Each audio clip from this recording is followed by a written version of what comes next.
So every morning I wake up and I write a thank you note to God for the things that I want to happen that day. I look at the ceiling or at my wall at a white space with my eyes open, and I visualize the future. So it could be today, it could be a week from now, it could be a month, it could be years. And this is how I practice the power of intention. Several years ago, Oprah Winfrey had several shows about The Secret, the law of attraction. This is just the power of intention. But the crazy thing is, I got all these phone calls and text messages and emails. How did you know about this, Renee? I didn't, but I had been practicing it my whole life. So, you see, I was a very, very sick kid. I had severe asthma. I was in the ER every single night of October and April. That's when the seasons change in Michigan, for the first 10 years of my life. And that, because I loved being in hospitals, because I grew up in them, and then I was so good at science and math, I said I was going to be a doctor. I was like, Mom, I'm going to be a doctor, I'm going to be a doctor. And of course, in 2005, I graduated and I became a doctor. So, when I grew up, we watched Good Morning America. And if you remember, Dr. Nancy Snyderman was the medical correspondent on Good Morning America. I told my mom, I'm going to be like her. Of course, my mother said, well, we don't know anyone on television, Renee, so I don't think you should do that. Maybe you should think of something else. Well, now I have a show called Out of Office with Dr. Renee, seen in 45,000 doctors' offices across the country, as well as Walgreens urgent care clinics. And I did it. I made TV. So I watched Oprah daily growing up, because who didn't? I used to quote Oprah every single day. I would say something that she said. And I said, I'm going to meet Oprah. I knew one day I would meet Oprah. Didn't know how or where, but I knew one day I would meet Oprah. So I moved to Chicago in 2002, and everyone said, well, when are you going to meet Oprah? Well, 5 months later, I met Oprah. So this ended up being the first picture that I have. I have 2 pictures with her. This was the first time I went to the show. I ended up going to the show several times while she still had the show in Chicago.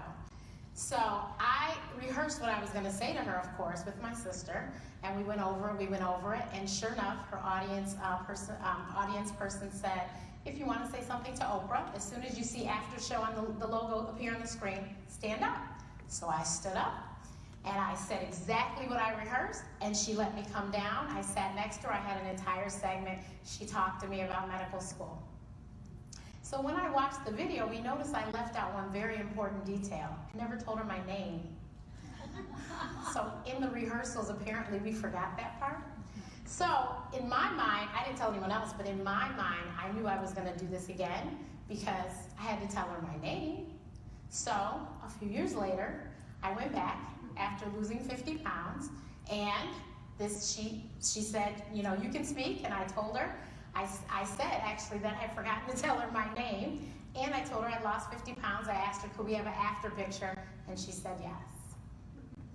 So I'm a proud Michigan State University Spartan. Go Green! And so I was a part of the hip-hop concert promoting group in Michigan State, me and my sister, and I promised my sister, I said, when I become a doctor, we're going to be backstage at the concerts just like this, because we're going to have our own company. In 2005, we started our company. This is our logo, Matthews Entertainment Group and Associates. We have represented some of our favorite R&B acts from our childhood, and now we're more focused on doctors and entrepreneurs. We do public relations, management, and booking. So, intention. Webster's definition is it's a thing intended, an aim, or a plan. The power of intention is the power of a focused mind. So when you focus all of your mental energy on something, we're able to give more brain power to it. And the power of intention is not just intending something to happen. You have to seriously believe it within the depths of your soul that this is actually going to happen. So there's 5 benefits to setting intentions. The wonderful thing about that, number one is intentions have no limits. And the wonderful thing about this is that you can set an intention today, you can set 10 today, you can set a new one every single day. The possibilities are endless when it comes to setting intentions. There's no such thing as having too many. Creating a purpose for that day forces you to be present, forgiving yourself the past, and alleviating you from any future anxieties. Number 2, intentions affect every aspect of your life. Every aspect. So setting intentions, you can set an intention for all of your daily activities. Going to work, going to the gym, dealing with your husband or wife or girlfriend, boyfriend. You can do that. And it will change your whole day. So it will help you to transform your mind, your body, and your soul just by setting the intention. Number 3, intentions keep you focused. The power of intention, whether it's just one or several, is that it can be experienced all at once, ensuring you to feel whole. So setting intentions ensures you that you don't feel that something is missing or lacking in your life. Because in this moment, with these intentions, I promise you're going to feel present, aware, and you're going to feel fulfilled. The 4th is intentions improve your effectiveness. Your boss will like this one. By setting your intentions, your subconscious has a magical way of making sure that those opportunities, that they'll come up in small or in big ways, and you'll have a positive intention will lead you to a positive attitude, and a positive attitude unblocks barriers and increases productivity. Intentions make you more mindful. You can fully immerse yourself in the present moment and not be fixated on what you don't have yet. Doing everything with intent will also help you to become more in tune with your spiritual being. And this can help you to approach your life more spiritually. It'll open your heart and mind. And when you do this, it'll pave the way for you to naturally achieve all of your goals. So now that you know the benefits of intention, I want you to know how to make sure that you can do this in your life. So when I looked this up and saw slip into the gap, I said, oh my goodness, no one's going to believe this. But I understand what they mean. You need to sit still, and this is what I do in the morning when I set my intentions. I lay in my bed, and I literally clear my thoughts. So clear all the busyness out, and that space that you're going to is called the gap. And so once you do that, you can set your intentions, because now you're starting from a clean place. Now the best way to do that, of course, is meditation, which I know scares everyone. But meditation is called the practice of meditation for a reason. You practice at it, you'll get better at it. I will admit, I didn't right away, I couldn't meditate. But over time, I could go from 30 seconds to now I can sit there for like 5 minutes. And this is the place where you want to plant the seeds of intention. So I literally may not even put my glasses on. I will sit there, I will meditate, and then I grab my book and start writing my intentions.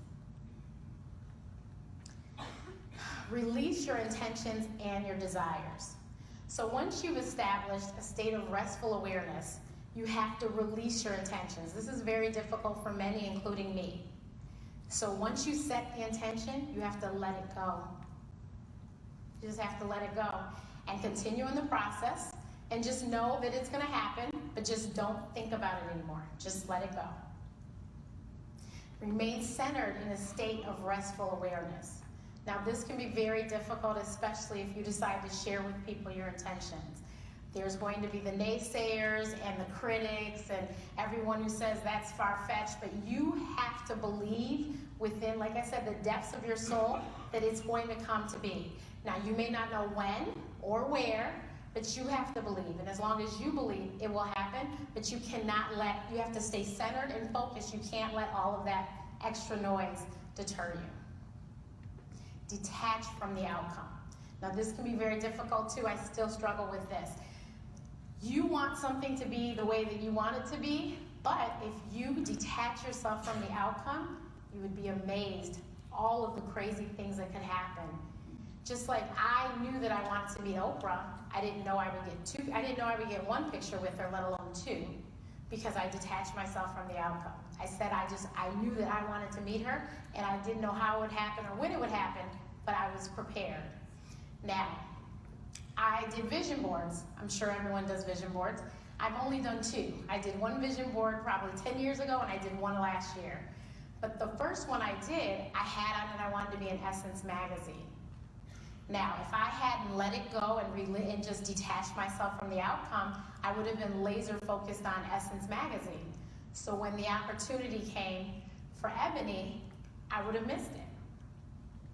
I've been in Ebony twice, and then I did finally get into Essence magazine. But if I had focused so hard on being in Essence, I would have missed out on the opportunity. So you need to just let it go, and you'd be amazed what could happen. The last benefit is let the universe handle the details. So you set the intention. Don't worry about how you get there. Just do what you have to do to go about your everyday life. And I do believe faith without works is dead. So don't, sit idle just waiting for something to happen and drop down. But don't worry about the minute details of when and where and how. Don't worry about that. It will happen. So I have a little story for you. When I found out that I was going to be doing this conference, I immediately set up all these different places I wanted to go in California, knowing I would need a car because California is so spread out. But I said I will get one. I'm an influencer. I've driven media loans before. And I just kept making my plans. I got the confirmation Friday and I flew out on Tuesday. But I had set the intention and it happened. So the quickest way to remember those 5 is my favorite 3 things. Ask it, believe it, receive it. Ask it, be very specific. What I practice in the mornings is called segment intending. I just learned this term maybe 2 years ago. Segment intending, you literally I write a letter to God and I say, thank you for the things that I want to happen. I usually do it for the day. I know that some of those things might not happen that day, but they may happen eventually. But I usually say, thank you, God, and I'll say like 5 or 6 things. So I have a wonderful story of how I was a little too specific. So last year, on my vision board, the vision board that I wrote many years ago, I had put my student loan, one of them, I had put it up there, I whited out the total, put 000, because I wanted it to be paid off, I want to be debt free. Why I didn't put all of them up there, I'm not sure. Last year I got a letter from the bank saying I didn't have to pay anymore, but that was only on one loan. So I'm very upset that I didn't put all of them up there. Granted, that did save me $100 and some thousand, so I was very grateful. But had I put them all up there and just let whatever happen, maybe they would have all gotten paid. I don't know. But they told me I didn't have to make any more payments, so that was one loan that I don't have to pay. And so that's what I'm saying. Be specific. Just make sure that you're not so cornered in that you mess yourself up like I did. The next is believe it.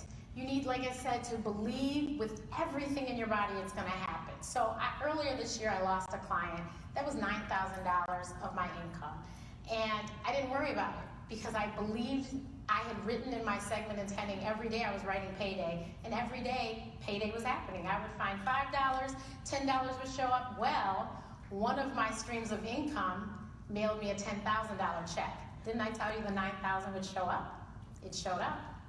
And so there it was. That's why I just believed it to be that I wasn't going to worry about it, and I didn't worry about it, and it happened. And the best one is receive it. So I think gratitude is the best thing ever. Gratitude has the power to turn what you have into enough and into more than enough. So if you do segment intending in the morning, in the evening, have a gratitude journal, and you'd be amazed how the things match up from the morning to the evening. And write down maybe 5 things that you're grateful for. So as we walk into the new decade of 2020, what intentions will you set? I want you to be intentional every single day so that you can live life abundantly. Because let's face it, we all can live abundantly. Don't forget to set your intentions for your personal and professional life. That was one thing, all those calls I got about The Secret, I had never set intentions for my personal life. My professional life, yes, but my personal life was the one part I had left out. So of course I quickly changed that. But make sure you do set your intentions for your entire life.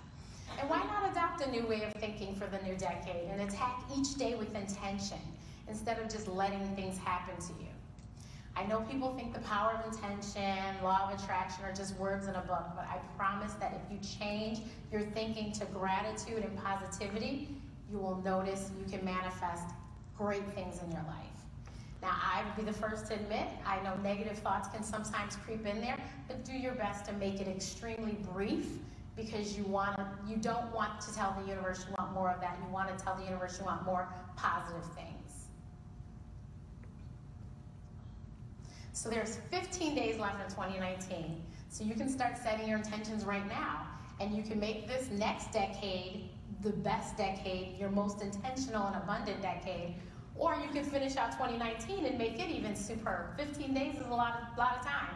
So how are you going to live the life that you deserve? Thank you.